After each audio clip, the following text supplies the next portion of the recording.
For those of you that love learning about animals, from Sci News, unique fossil captures struggle for existence during Cretaceous period.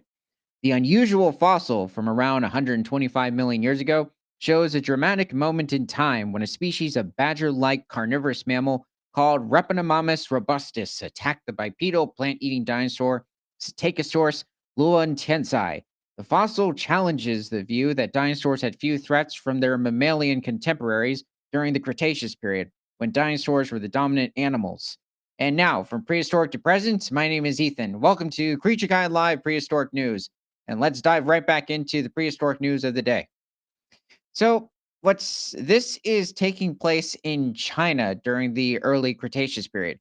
And these are not new discoveries in referring to these two species. Psittacosaurus has it's actually one of the only dinosaurs to be preserved with color or pigment. So this animal, in fact, the drawing here is pretty close to how it might have looked in real life, and you can see slightly the feathers in the background. Now, the interesting thing is that the mammal in this instance, so this animal also existed, both these animals somewhere between like 122 and 125 million years ago in China. Did I say both these mammals? I meant to say animals. Anyway, the Psittacosaurus is actually an early relative of Triceratops. So it's a member of the Ceratopsian family. And this distinct mammal, the Repenomamus, its lineage of mammals traces back to the early Jurassic, somewhere around 184 million years ago, and they would eventually go extinct at the end of the Mesozoic era, around 66 million years ago. So, despite mammals surviving into the next era, the Cenozoic era, many lineages still died out. Now, Repenomamus was also one of the largest species of mammal to exist. In fact, like it dwarfed many species of later mammal during the late Cretaceous period. Um, Repenomamus could weigh as much as 31 pounds, or reaching around 14 kilograms. So this was one of the largest mammals to exist during the Mesozoic era. And looking at its jaw structure and its, especially its teeth structure, this animal was most likely primarily a carnivore.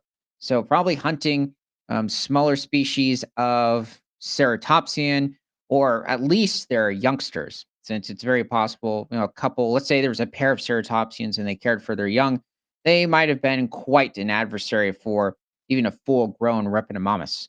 But it was still most likely feeding on certain species of amphibians, reptiles, and any other baby dinosaurs within the region. So let's see. Oh, what's interesting? So they found this type of a battle locked in time. This isn't the first occasion for this to occur with dinosaurs. Now, with the mammal and a dinosaur, this is the first that I've heard of. But there was an instance where in Mongolia, and this took place around 70 million years ago, where a velociraptor and a later species of ceratopsian protoceratops were locked in battle, possibly due to a sand dune at the time, just consuming their bodies.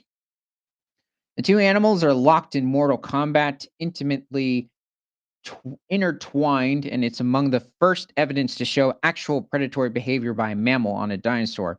That wasn't hitting me. I was thinking maybe the Psittacosaurus got too close to its young, and the Repenomamus just might have been trying to push it away. Or let me know in the comments if you think that was a possibility, or you think this is hunting behavior as well. But it's just despite its overall robust jaw structure, I don't think a 30-pound Repenomamus is going to be hunting a 200-pound.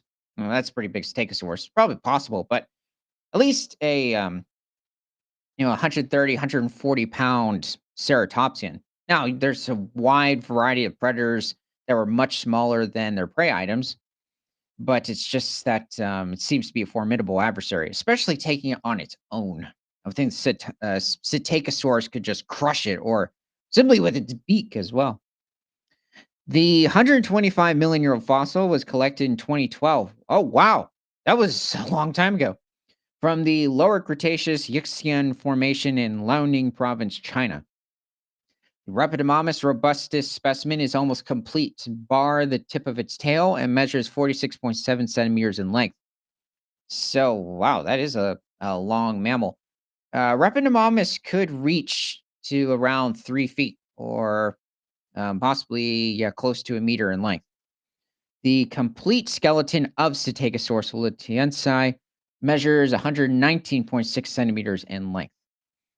So I'm guessing that's close to somewhere around 10 feet.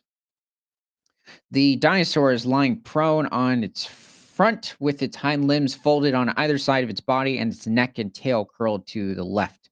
Rapidomamus robustus lies on top of the dinosaur's left side and curves to the right. So yeah, when I mentioned the weight earlier of the Psittacosaurus, so where is he?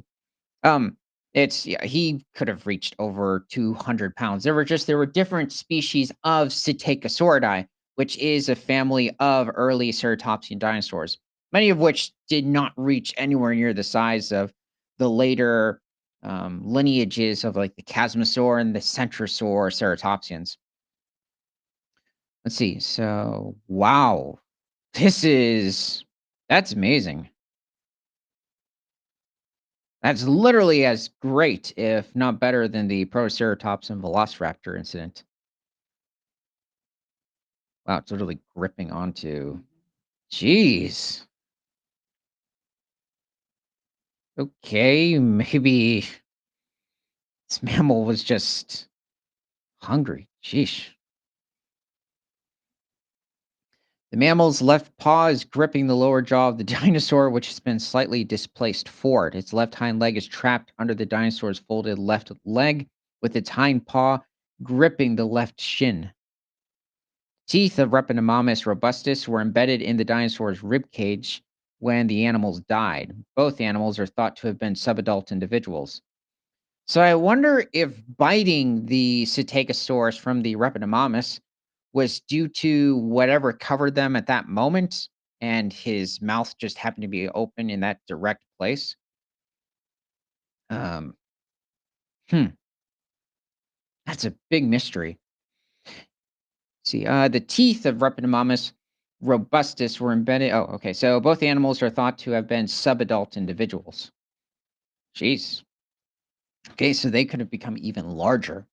Dr. Malin and colleagues hypothesized that Repenomamus robustus was attempting to prey on Psittacosaurus lutensi when both animals were caught in a volcanic mud flow and buried. The extent of their entanglement and lack of other bite marks on the dinosaur's skeleton indicates that the mammal was not scavenging on the dinosaur's carcass.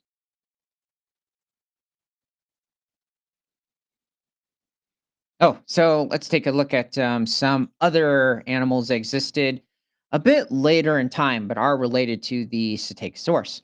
So this is Yamaceratops, which existed over in specifically Mongolia around 85 million years ago. And this animal was one of the smallest ceratopsians to exist, not exceeding much more than 1.6 feet in length or less than half a meter, and was most likely an herbivore, just feeding on different species of flowers as well as ferns in the region.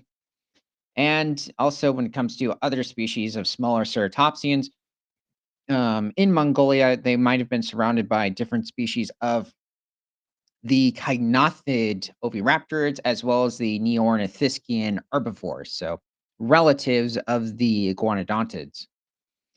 And this, however, is Prenoceratops, which existed over in Alberta around 75 million years ago. So it was under the terror of the mid-sized tyrannosaurs at the time. So animals such as Albertosaurus, Gorgosaurus would have most likely hunted these animals as snacks. And despite the time that it evolved, it still barely scored a frill, just a little nub at the top of its skull. And then you had the two horns towards the side of its skull. It's probably the only defense that it had, at least against smaller attackers, if it could fight them, was its beak. Now, the thing is that when it comes to Um, Rhinoceratops, this was a bit larger than the Yamaceratops. And by the way, the Yamaceratops might have weighed somewhere around one and probably I'd say 2 to 4 pounds. It was a very small ceratopsian, or around 1 to 2 kilograms. Rhinoceratops, on the other hand, could reach over 4.5 feet in length, or what, 1.5 meters. So it's still, though, I wouldn't say that benefited too much in the area where it inhabited, especially against predators. However, this does mean that this animal does not have to consume as much food in order to sustain itself. So that's one benefit, and also doesn't need as much territory. Let's see. So the weight of the evidence suggests that an active attack was underway. Prior to the discovery, paleontologists knew that Repenomus robustus preyed on dinosaurs, including Stegosaurus luitensi, because of fossilized baby bones of the herbivore found in the mammal's stomach. The coexistence of these two animals is not new, but what's new to science through this amazing fossil is the predatory behavior it shows. I mean, these paleontologists are suggesting that this is hunting behavior. Um, I mean, this certainly is possible. I just find it a bit shocking. I would think that, the mammals at this point would be focusing on most things smaller than themselves, but this might make sense, or that theory would make sense for mammals that have less of a powerful jaw structure, whereas Rhabdomymus is very robust. It's very possible it was like the Utah raptor of mammals, so meant for tackling larger creatures. And then last, you have a member of the Compsognathidid lineage of theropod dinosaurs. So this is a carnivore. Um, and yes, this is also a real specimen. As you can see, it even has preserved feathers along practically the whole animal. So this is Sinosauropteryx, which existed over in China somewhere around 125 million years ago. Though, unlike the mammal, I'd say it would have feared the Repenomamus, not want to deal with it. This animal was probably just feeding on different species of insects, might have been going after smaller species of amphibian, scavenging, but this case looks like he's going after a lizard. These are all really good drawings. But so probably reached somewhere around 3.5 feet in length and maybe weighed a little over 2 pounds or a kilogram. So it was a, I'd say, an average size member of the Compsognathidid lineage of theropod dinosaurs. The thing is that the Compsognathidds, many people tend to think of Compsognathus or even the Compies back in the Jurassic Park: The Lost World, Jurassic Park 3. But Compsognathus, that specific animal, or the Compies, existed over in Germany and France around 150 million years ago. Whereas Sinosauropteryx lived in China around 125 million years ago. But the thing is that this lineage of theropods never became very large for some reason. It's a big mystery. And they also first evolved somewhere around 153 million years ago, yet would mysteriously go extinct around 108 million years ago toward the end of the early Cretaceous. So it's a big mystery. So, from prehistoric to present, my name is Ethan. This is Creature Guide Live Daily News. Remember to like, comment, subscribe if you love talking about animals, and share this show with everyone you know, because nothing is better than all animals all the time.